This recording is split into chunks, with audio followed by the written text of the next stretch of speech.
Hey guys, and welcome to part 2 of Tanker's Guide to Everything. In this video, I'll be going over some more advanced concepts not seen in the previous video. The topics I will be covering are the following: the first 10 minutes, waiting, decimating a point, off-roading, the crew, and lastly, I will talk a bit about all the tanks. As always, please remember to give this a like or leave your comment down below if you enjoyed the video, and check out the rest of the guide on Hell Let Loose, including the other parts that make up this tank guide. Alright, let's start from the top. The first 10 minutes of the game can be pretty crucial. If you're playing Warfare, both teams will be running to fight over a neutral point in the middle of the map. Given a tank's speed, you should be reaching the point before any infantry gets there, but around the same time that tanks from the other team reach that point. But I'm getting ahead of myself. As soon as the round starts, the commander, that is, the spotter, should take a look at the scoreboard, open up every squad from the bottom up and check for any armor squads. Are there any solo tank squads? How many tank squads are there? Their level might or might not be useful since people can create multiple accounts, but if you see a bunch of level 100s or something like that, then you might suspect that they've put their hours in and you might be up against a veteran crew. You should perform this check throughout the entire game to make sure that you always know what you're up against. Once on the point, take position somewhere that's not too far ahead, but that secures a route for your infantry to get on the point. If you see enemy infantry, you might choose to engage them, but be aware that this might give away your position to any enemy tanks. You should fire your MG only in short bursts or not at all, since the tracers can quickly reveal your position to the enemy team. I would recommend taking a couple of shots with a cannon, especially if you have the chance to take down several enemies, but don't go too crazy either. Don't just keep firing and engaging infantry, because what you should be concerned about is locating the enemy tanks. Destroying enemy tanks will always be your #1 priority, and if their tank sees you first, then your chances of being alive in the next few minutes drop down dramatically. Play slowly and try not to engage more than is necessary. In this situation, the only reason we were fighting against infantry is because of the position of our own team. We knew that they would probably spot the enemy tanks before we did. Even if the enemy takes the point, it'll be pretty easy to take it back if you kill off their tanks, since you'll be able to then provide support more decisively. The main issue here is patience. If there is a single lesson to be learned from any of the tank guides, it's to be patient. Tanking correctly involves a lot of just waiting around, waiting for an enemy tank to appear, waiting to be able to take the decisive shot, or just waiting for the battle to evolve so you can do something important. You might have experienced it while playing infantry several times. You rush forward, you die, then you respawn, do it again, die, and you repeat that 4 or 5 times before actually accomplishing anything. The cost of doing that with a tank is immense, and your team might never recover from it. Tanks now cost fuel, so your stock will always be limited. You can't just go ahead and take unnecessary risks thinking that there will always be another tank. Here's an example. We knew that there was a tiger somewhere, and as soon as we saw it, fired upon it since it was sideways, giving us a nice profile to shoot at.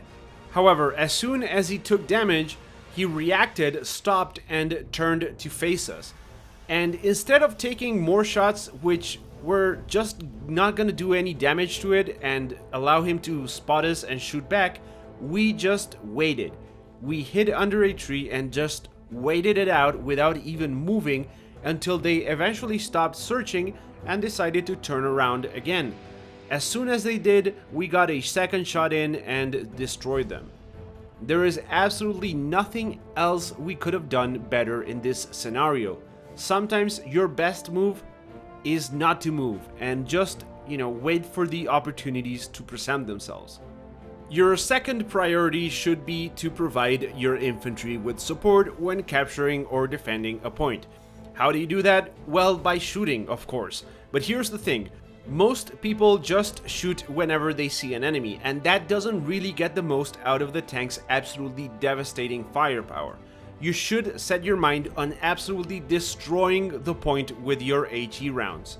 You should be firing pretty much everywhere, inside buildings, to the sides of them, so that any enemy that's nearby will get hit by the splash damage. Fire your machine gun to keep the infantry suppressed. You should actually check your map and be aware of where your infantry is, because every single place where they aren't is a spot that you should be shooting at. Don't spare any ammunition, you can always go back for more. You're essentially artillery at this point. Fire where you think the enemy might be and where they might be coming from, and I will guarantee you that you'll be surprised at how many kills you get. This will obviously make you a target for any flanking infantry and tanks, so be aware of that. Don't just stay on the same spot for more than 3 minutes, and always check your flanks. You must be acutely aware of the situation around you at all times and back off as soon as things get too risky.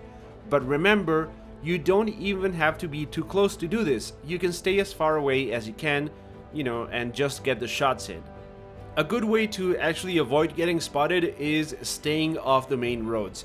It might be harder to get around, but you'll be harder to detect, and you'll avoid any landmines that might be placed on the main roads. Even if you constantly check for them, they can be extremely hard to see, if not impossible, so yeah, just stay off the roads if you can. A good tank unit needs to act like a well-oiled machine. Some actions need to become second nature for all crew members, to the point of being nearly automated, and communication must be effective and decisive. For example, the gunner should always have the cannon pointing forwards whenever the tank is moving. The reason for this is pretty simple. 1. The driver can easily turn the tank towards the target and allow the gunner to quickly get a good firing position, and the gun won't be clipping against trees or walls while the tank moves around. If it's facing 90 degrees to the right, then getting around trees and stuff gets much harder.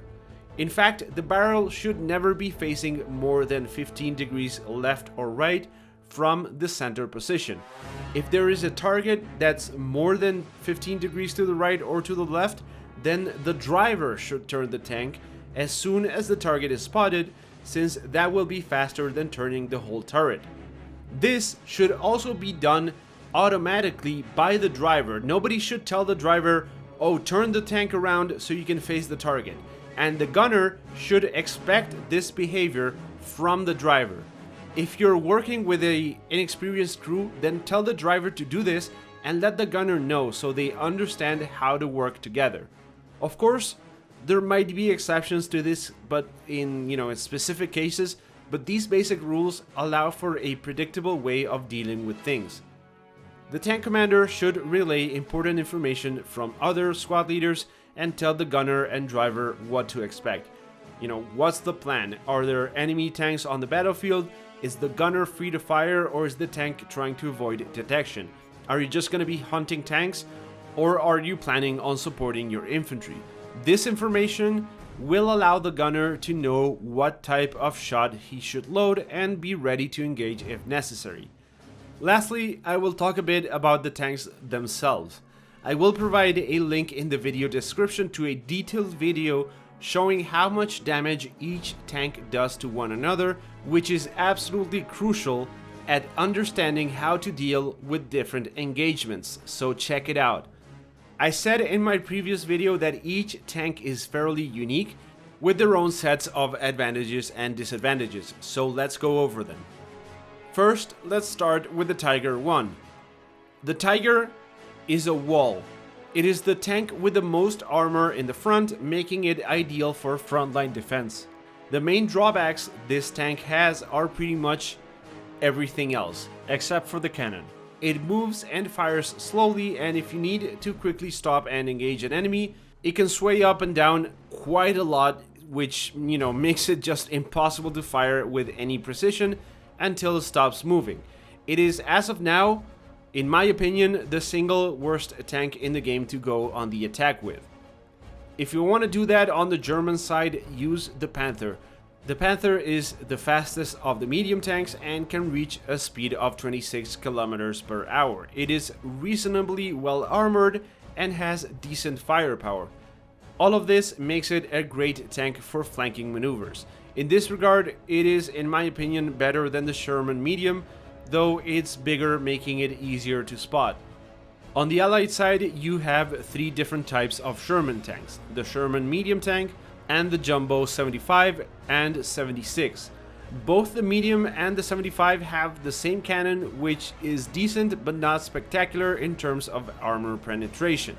The 76 cannon is great, but both jumbo tanks are pretty finicky when it comes to traversal. They are prone to getting stuck and kinda slow to get around with. They do have great armor up front, but are otherwise pretty vulnerable from the side. Overall, my favorite tanks in the game are the Panther, the Sherman 76, and the Sherman medium.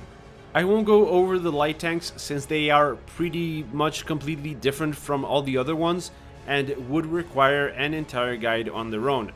Let me know down in the comments what you think about the different tanks and which one is your favorite. Alright guys, that will be all for now. Thanks once again for watching this video, and hopefully you have learned something more about tanking in this game. If you enjoyed this video, as I mentioned earlier, please check out the other guides I have on Hell Let Loose, and if you like them as well, then maybe think about subscribing to the channel. As always, thanks for watching, and I hope I will catch you in the next one.